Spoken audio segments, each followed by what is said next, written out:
Welcome to Art Lounge. So, what's Art Lounge? A space for artists, ones inspiring, or those who enjoy it, to come together and share ideas, thoughts, expression, and creation. So, whether you're an illustrator, writer, musician, a sculptor, comedian, dancer, architect, or someone who enjoys art in general, this space is for you. I'll be streaming daily with a mix of content, and in the near future, I'll be announcing different opportunities for you to participate in. For this half of the stream, I'll be sharing ways you can improve your drawing skills, starting with the figure. So let's just jump in. I think one of the best ways to start is with a circle. And I had an interesting thought the other day. I was thinking, where can you find a perfect circle in a natural world? And I realized there are two that I could think of at the moment that really represent that. And one of them is, if you were to look out from outer space, you would see that our planet is a perfect circle. Now, of course, if you zoom in, you would see mountains, valleys, cityscapes, etc. But if you were to zoom out and look at it, it would be a perfect circle. Now, another identically perfect circle in the natural world would be the pupil and iris, right? And similarly, if you were to zoom in, you would see all the intricate details that create its perfect shape. But if you were to zoom out and look from a distance, it would have the same perfect circle. And that's something that doesn't change, no matter what your gender is, what your size, shape, color, what your facial features are, your body type, whatever it is, that doesn't change. The pupil and iris, this perfect circle, is something that we all share in common. Now, interestingly enough, that is the best way to start with drawing as well, is with a perfect circle. And a lot of times people jump into drawing and they can't draw a circle for their life. And I think that's where you really need to start. You need to perfect your ability to do that. Because if you draw the head and it's lopsided, or it's not, the shape of it isn't right or isn't close to a perfect circle, the entire drawing is going to look off, and the face is going to look off. And if you're going to spend way more time putting in details and just intricate things onto your drawing, it's still not going to fix the fact that it just looks off. Now, some people would ask, why would you want to start with a circle? Why not start with the foot, or why not start with the hand? And you could spend your time doing that, but I think you will save yourself a lot more time if you were to do it with the head. And it's just proven to be the best way to go about it, to measure the proportions of the body and just getting it right. So let's say if you choose to do the foot, as you can see, or if you choose to use the hand, it's going to take you a longer time to figure out, how wide is the body. For instance, the width of the body is three heads. So if it's 3 heads, then it's probably going to be 6 feet going across, or 6 hands going across, or 6.5 hands. And that becomes tedious. Why do you want to waste your time on something like that when you could just start off with something that's a little bit more efficient? And the head proves to be the best way to go about it. So as you could see, it's starting off with the circle and then drawing the cup shape for the chin, where the mouth is going to be, is probably the best way to go about it. Now, I also think it's important if you draw the crosshair in the middle of the face, just so that you could make sure that other parts of the face are symmetrical or on the line. You don't want the eye to be a little bit higher than the other one, or one eye is a little bit further closer to the ear as opposed to the nose than the other eye. That's just going to look weird as well. You want to make sure that you start off by learning good habits. And believe me, that took me some time as well. When I was drawing, when I was first starting out, or in the younger years of me drawing, I would do exactly what I'm speaking against now. I would start off with a certain part of the body, that is interesting, or a certain part of the face that's interesting, and then from there I would build out. And what I ended up finding out was, if I was to do, let's say, an entire page of something, the body, by the time I would get to like the foot, or by the time I get to the other part of the body, I would find out that it's lopsided. There's the foot is going off the page, or the hand doesn't fit into the page, or it's a little too big in comparison to the rest of the body. So it's better to start off with the head, and with a light sketch of everything that you're going to be drawing. So if you're copying something, it's a lot easier because you have a reference, and you could be like, okay, well, if it's within this page, it has to fit here and here, and you could just sketch it out real quick to make sure that it fits within the frame. If you're drawing from the mind, it's the same idea. You still want to be able to make sure that whatever it is that you're drawing has like some sort of skeletal structure for you to work in, so you don't make that mistake. You don't start off by drawing the head and focusing and putting in all the details on it way before you draw the rest of whatever it is that you're trying to draw. And you could see in this drawing the other really important thing, talking about learning the right methods, learning the right way to go about your drawing, is definitely learning to sketch lightly. And that's something that I'm still kind of struggling with, but I'm getting better with the more I draw. And again, this is all practice. It's something that, despite even if I talk about this now, you probably will take a while to get used to. It's hand-eye coordination, it's muscle memory that you gain through practice by doing it over and over and over again. So you definitely want to learn this in the beginning as opposed to later, and then fighting it off and trying to learn the right technique. So you definitely want to start off by sketching lightly. There's multiple advantages to that.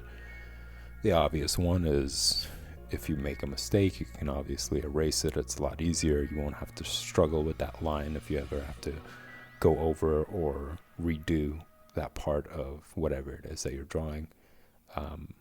It won't be visible. So sometimes, I don't know about everybody else, but if I draw a little too hard and the line is still there, you become a little bit fixated, or I become a little bit fixated on that line and try to perfect it, as opposed to just scrapping it by erasing it, making sure it's not there, and just kind of starting fresh to kind of like clear the mind.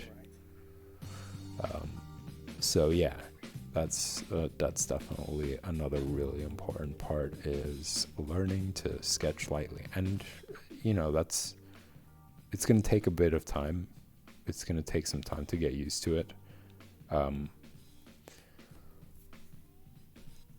But I think it's definitely worth always keeping that in mind as you're drawing. Am I drawing lightly? Did I sketch out that part of the body before going into detail? These are things that you have to keep in mind as you're learning to draw, to make sure that it's always in the forefront of your mind, until the point where you don't even have to think about it. It just kind of happens. And one of the most common comparisons I like to use to illustrate this and what actually happens is like tying your shoe. You know, we all have gone through that when we were kids. We first had to learn the exact procedures, like what is the method. You know, you loop it and then you pull it from under and you tighten it. And when you were young, you thought about it, right? And the first few times that you've been doing it, you thought about it. You were like, okay, I do this and I do that and I pull, and now it becomes a knot. But now nobody thinks about it. They just instantly do it. And the same thing happens with drawing. If you practice it, if you participate in all this and keep in mind all these things. Just gonna drink some tea. Yeah, if you keep these things in mind, it'll eventually become second nature. You won't even have to think about it.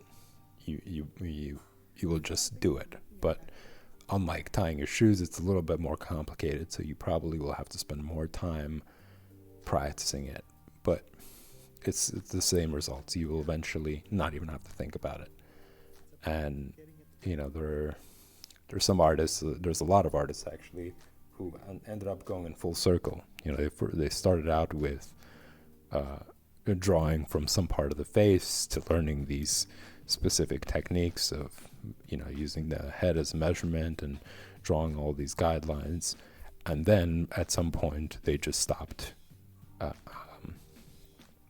using that as references, and they just kind of have it imprinted in their head, and they could just draw from, like I was saying, any part of the body, and it all looks right and it's all proportionate. But I think that's something that you learn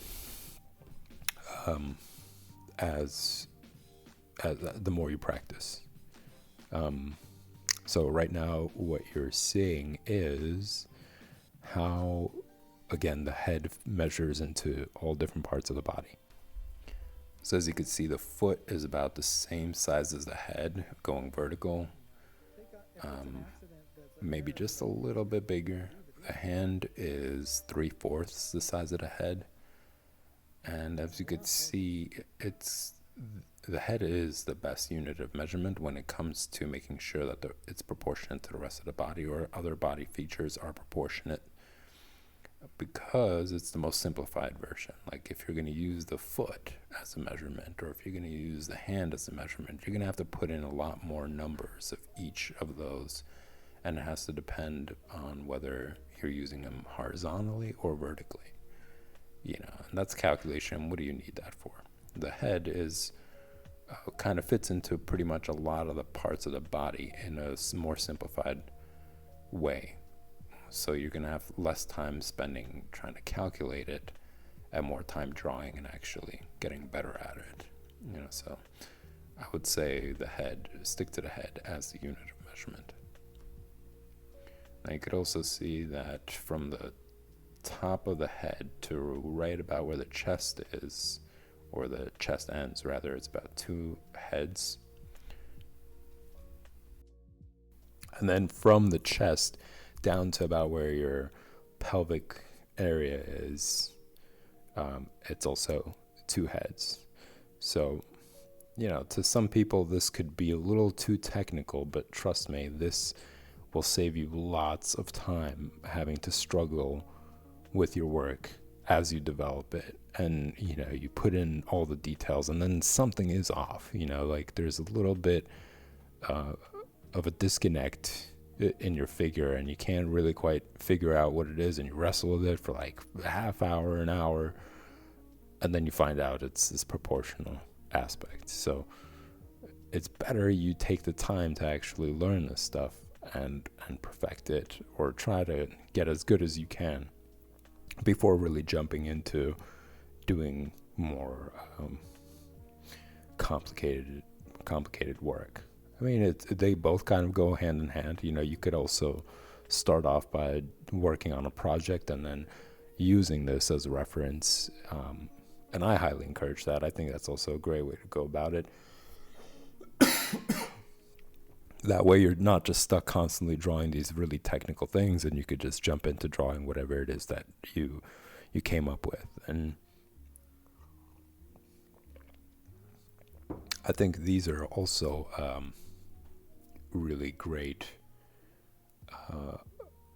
concepts or lessons to master if you're doing any other type of work as well. Like even in sculpting, you have to understand these principles. You have to understand the proportions of the body. Obviously, it's very similar.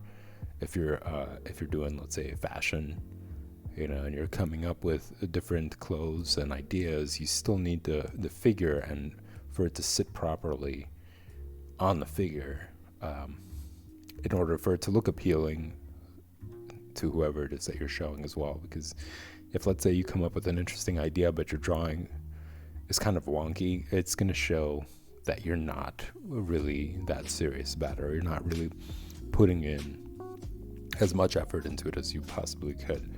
So it really does help as well to learn this stuff for figure drawing.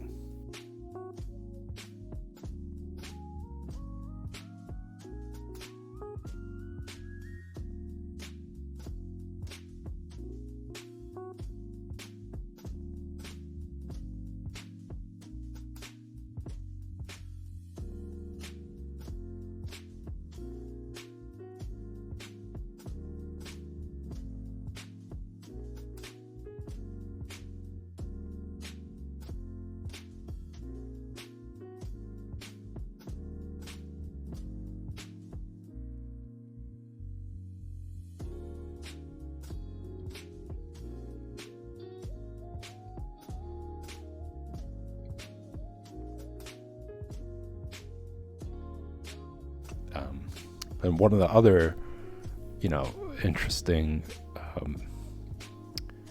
artists who I like to point out who've done the same thing is, and I'll show you in just a second, it is Picasso's work. Now, there's some people who are saying, well, why do you have to learn how to draw the figure? Why do you have to learn how to draw these details? And I think it's important because it teaches you to look for details, to recognize certain things, train the eye to be as precise, and also train your hand-eye coordination. What you see, your hand is able to emulate. I think a lot of people, when they're first starting out to draw, for instance, you tell them to draw hands, and they'll kind of draw like sausage fingers, no bones, no no details in the knuckles or anything. It's just these plain like popsicle sticks kind of that they use to represent a hand. And of course that's not going to look real. That's not what a hand looks like. But if you train yourself to look at the hand and really study the intricate details of it and try to capture the likeness of it, you'll also be training your hand-eye coordination and your muscle flexibility within your hand, for you to be able to draw a certain curve, for you to be able to draw certain details. And what better way to do that than to actually do it from the figure? Because there's some people who do still life, and that's also fine. That's actually a lot easier in some ways. If you're just starting out, you don't want to just dive right in and start doing really difficult things. You could learn basic shapes, and in fact that's actually a great place to start if you really are just completely new to drawing, is being able to master drawing lightly first, and basic shapes are a great way to do that. You're not doing anything too difficult. It's something that doesn't have too many details on it, and you could just practice drawing those shapes. And as you could see even in these drawings, that it's mainly basic shapes. It's cylinder shape. The leg, the arm, those are all cylinder shapes. And from there, you could build more complex figure features or details of the body. So because of that, you really do improve. You skyrocket your ability to recognize details, to get better in your drawing. So as you could see here, and this is what I brought up on a screen, this is Picasso's work on the left. You wouldn't think of it. I mean, those who are familiar with Picasso, they're more familiar with his work on the right. But a lot of the time that he spent in his earlier years, he was doing realistic work. And it's really, it evolved. Obviously, it evolved to something else. But it really does train your eye to recognize things, and in turn that makes you see certain things that most people can't, recognize certain things that most people can't, and draw inspiration from that. I think that's definitely one of the perks of drawing from life. And the same thing, if you were to say, well, I could draw like flowers, or I could draw nature and stuff, and that's also good, but it doesn't train your eye as good as the figure, because you could fudge it. If you're drawing from still life, for instance, and you miss a twig, or you don't draw the vine right, it's not a big deal. It's still gonna look like a vine. It's still gonna look like a twig, or a leaf. You could miss a certain detail on there. It's not gonna be a big deal. But if you do that with the body or the face, or really any part of the human figure, it's gonna start to look weird. You can't fudge drawing an eye. You got to draw two of them, and they both have to be identical, or they have to be in perspective for it to make sense. But if you fudge that, it's gonna show, and it's gonna make your work look bad. It's not going to make it look professional, or it's going to make it look like you're just taking shortcuts. You're not putting in enough effort into it. So definitely there's multiple benefits to it. Even people who did abstract work that isn't hyper realistic, drawings, paintings, whatever, the best way they were able to get better is by drawing from the figure. So, of course, if you're totally new, best way to start, as I was saying earlier, is drawing basic shapes. Drawing whatever it is that's on there, a can,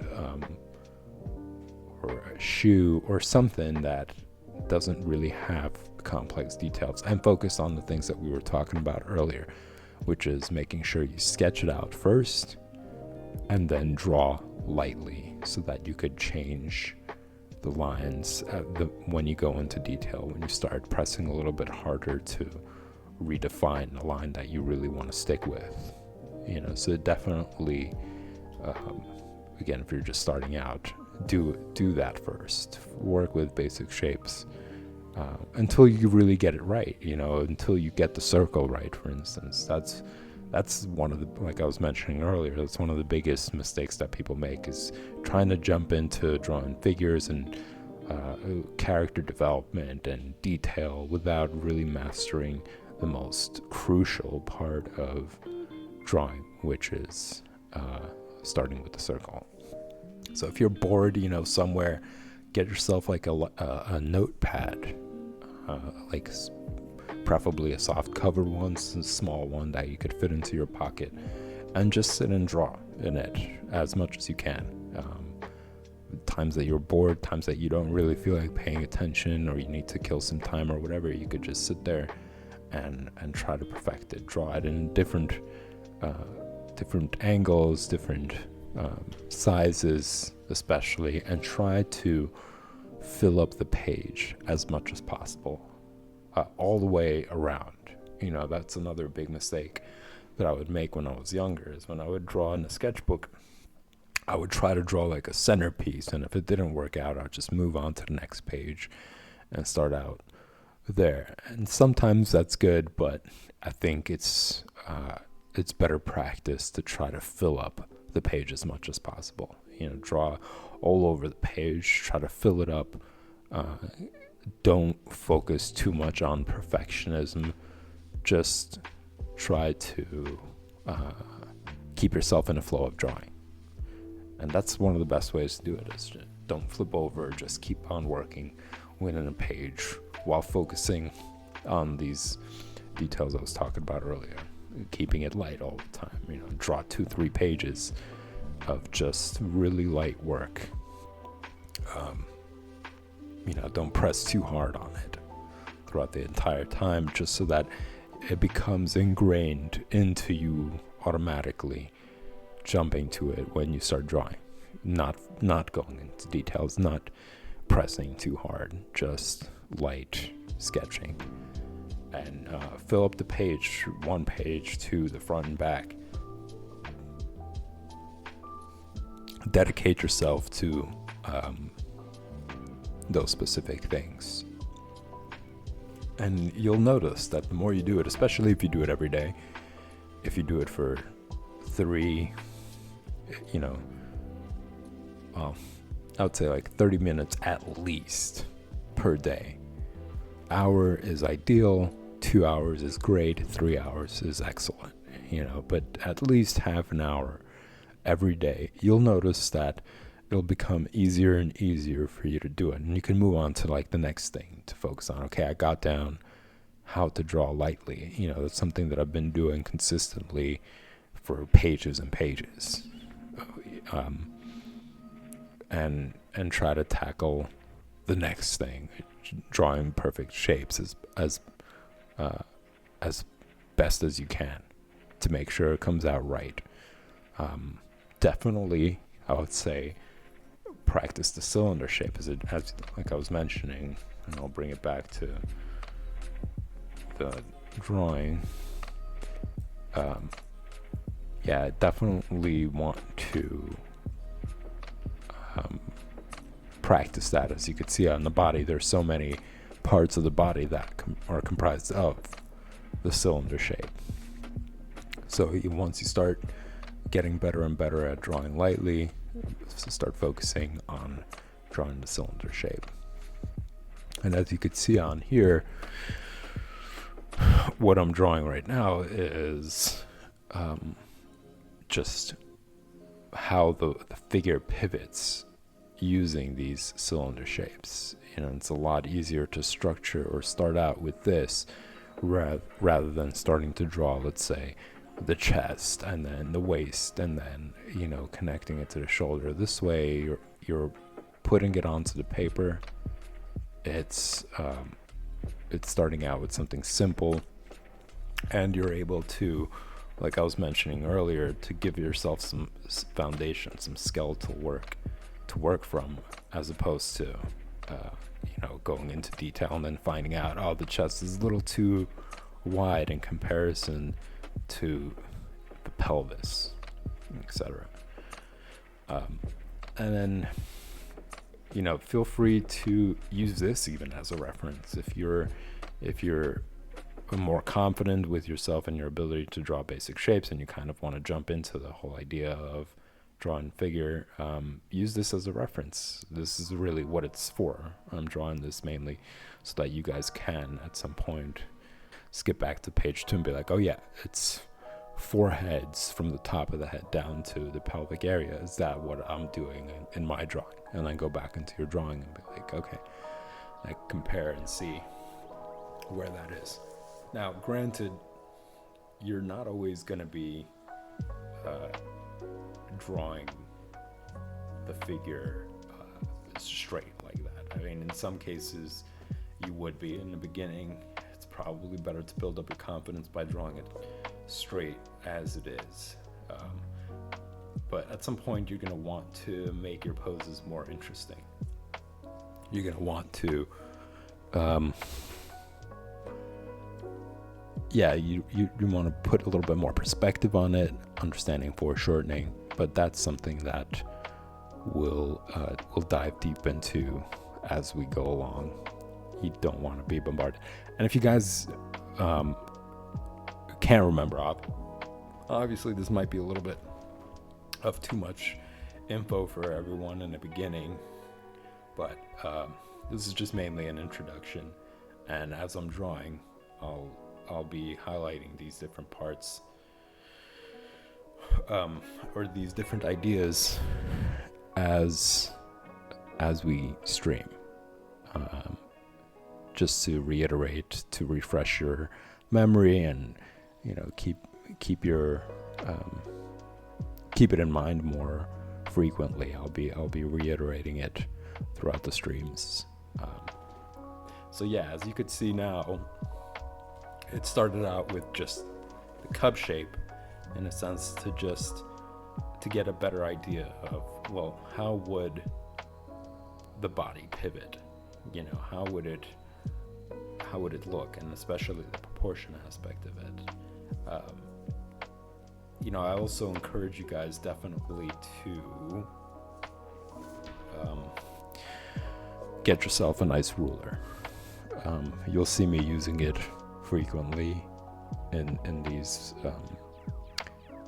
drawing basic streams, but definitely get yourself a good one, a small ruler, nothing too big, so that you could move it around the pages easily, and help you guide your work, in a sense. Like if you're going to do head measurements, for example, you want to make sure that in the beginning, first you're going to be using the ruler to make sure that it's proportionate, that it's right, and it fits within the framework of having, let's say, 7.5 heads in a body, or 8 heads in a body, depending on what kind of figure you're drawing, and make sure that, it does really fit in.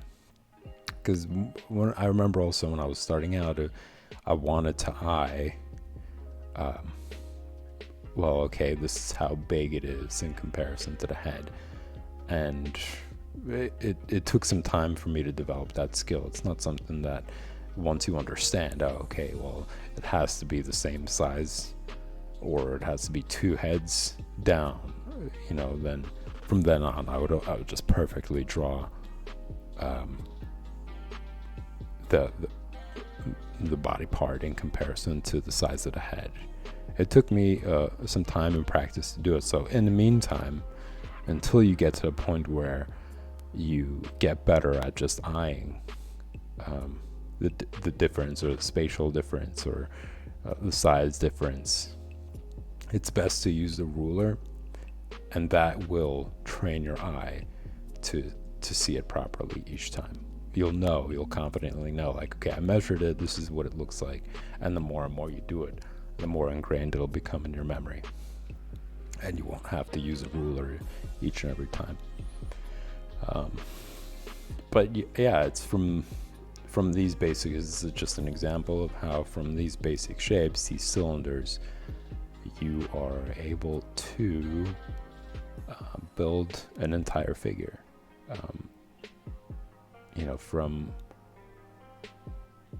From just cylinders, for example, you're able to just shape the entire body, and then from there, you could add a little bit more detail to bring it out, or bring out the figure a little bit more. I think also another really important thing, and you guys will see this through the streams as well, is I'll be taking you through the 3-step process when it comes to drawing. So you'll first see the sketching, you'll see the blue pencil sketch, and I'll take it to the pencil stage as well as the inking stage. And I suggest you guys to do that as well. Whether you're starting out and you're totally new, or you've had experience with drawing, it's great to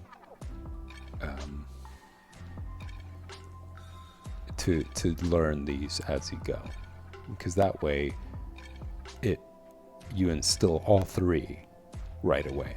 You're practicing all these good habits right away. You're drawing lightly, you're mastering your basic shapes, you're starting out using the head as the measurement for the entire body, and you're teaching yourself through repetition of having to go from the light sketching. I'm using the blue pencil, and we'll talk about that more later, but yeah, starting out with that, moving it onto a pencil, and then from the pencil into inks, and doing that every single page. And that way you not only are able to learn the tools while learning how to use, let's say, the blue pencil, which feels different from a regular pencil, which definitely feels different if you were to use, let's say, a brush pen for inking, or what are those microns that people use also for inking. That's also a different tool, and it has its own limits. Obviously with inking, you can't have you don't have an eraser. You could white out whatever you didn't like, but it's a little bit more effort. So you definitely want to get good at it, so you don't have to depend on whiting out your work as much. And of course, don't be disappointed if you are starting out and you're taking this advice. You'll definitely make some mistakes. It'll be sloppy, but that's just part of the learning process. You get good at it the more and more that you do it. So yeah, you're learning all these different stages in drawing, but you're kind of condensing it for every drawing, right? Because you are doing the basic shapes, you are doing the light sketching, you're going from pencil to or light pencil to inking, and all within your drawing session. And you're just learning all those tools over and over and over again. If you were to take a break, it's also great, regardless. If you were, let's say, just to start to draw the pencil, and then the next day you decide to come back and do the darker pencil to define your parts of whatever you're drawing, and then the day after that you decide to do inking, that's fine. But I think it's more helpful if you were to practice all these things regularly. Some people, depending on what they're doing, they like to hire, let's say, in the comic book industry, they would hire an inker, but I think that isn't as common anymore. I still think it's great. It really depends on your workflow, whether you enjoy to sketch more and you leave the inking up to somebody else. And sometimes, well, definitely there are inkers who bring out your work within their style, and it just complements it even more than, say, if you were to just trace it over and move on to the next panel or character or whatever else. It really all depends. That's all subjective. But it is great. Aside from learning those tools, the other great thing that you're doing is you're retracing the body. You're retracing these things that you're teaching yourself about the figure, how the shape. You're ingraining it more and more into your memory. The more you trace with, let's say, a darker pencil and inks, you're not only learning how to use those mediums, you're also relearning the figure. Your muscle memory and hand-eye coordination is getting better because you're going over what you've already done. So the more, like we were saying, the more you practice, the more you repeat it, the more you are thinking about it, the faster and better you get at drawing those parts or those features in the body.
So just going back to the drawing itself, and you guys can see that I'm using the head as the measurement to make sure that everything is proportionate on the body. Yeah, this is something that's going to take some time. Like right now, I'm measuring every single thing just to demonstrate how important it is to be precise. Because if you draw, let's say, one of the heads a little too wide, or too small in comparison to the other, that's going to kind of throw off all your measurements for the rest of the body in the future, or it's going to just make the body look a little wonky in comparison. So at the beginning, like I was saying before, it's better to just be as accurate as you possibly can. And the more and more you do it, the faster you become, and then the less dependent you're going to be on all these very specific and technical measurements and references. So just be patient, take your time with things, don't rush it. Really just feel out the mediums as you're learning them, and take your time in practicing all this stuff. And, do it multiple times. You do it once, that's good. Do it again, and then third and fourth time, and then eventually it's just not going to be as much of a hassle. And repetition on a weekly basis. If you do it once a week, it's still good. It's better than nothing. But to get really good results, you have to do it at least 3-4 times a week. An hour, half hour each day will really bring you results. It's kind of similar to like going to the gym. You can't expect to see results immediately after you go, like, do it once or once a week. It's just not going to happen. You have to do it at least 3 or 4 times a week to really start to see results. And that comes with time too. That's something that doesn't happen overnight. It doesn't happen in 2-3 days or a week even. It's like, it takes months, depending on how much you put in, how much time you put in, and then eventually you start to see results. And the same exact thing happens with drawing. And you will most likely you'll see more results as opposed to, let's say, working out, but it's still the same idea. Is you can't expect results too quickly. You can't expect going in and being able to lift up like the most heavy equipment and being able to do that. You have to first start out with like really light stuff and then work your way up. In the same way with drawing. You can't expect to just jump in and be able to draw these like really cool poses and get everything anatomically correct right away or whatever it is. You have to start with something a lot easier, a lot more simple, and then build your confidence up from that. Or, you could also do tracing. That's another great way of building up your confidence. You could trace all the things that you're trying to learn, and you'll get more and more familiar with that stuff, and it's gonna build up your confidence as well. You're gonna see better results as opposed to, let's say, just doing it from your imagination or trying to copy it. If you're a total beginner, you're probably going to be disappointed more than you are going to be happy with your results. But as I mentioned before, that's just part of the process. You have to just accept that and be willing to push yourself and say, okay, it's not a big deal. It didn't turn out to be great, but I will push myself until I get there. That's basically the mentality that you have to have through pretty much any learning process. Whether it's drawing, whether it's working out, whether it's writing, playing music, whatever it is, that mentality, that determination is key to actually really getting better and improving.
That's it for this half of the stream, everyone. Thanks for tuning in.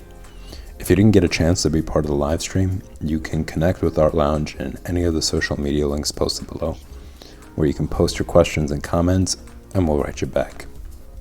If you like this content, hit the subscribe button to get notification next time Art Lounge goes live. For now, I'm going to take a 15-minute break, and I'll be back for the second half of the stream, where I'll be drawing comics, so stick around.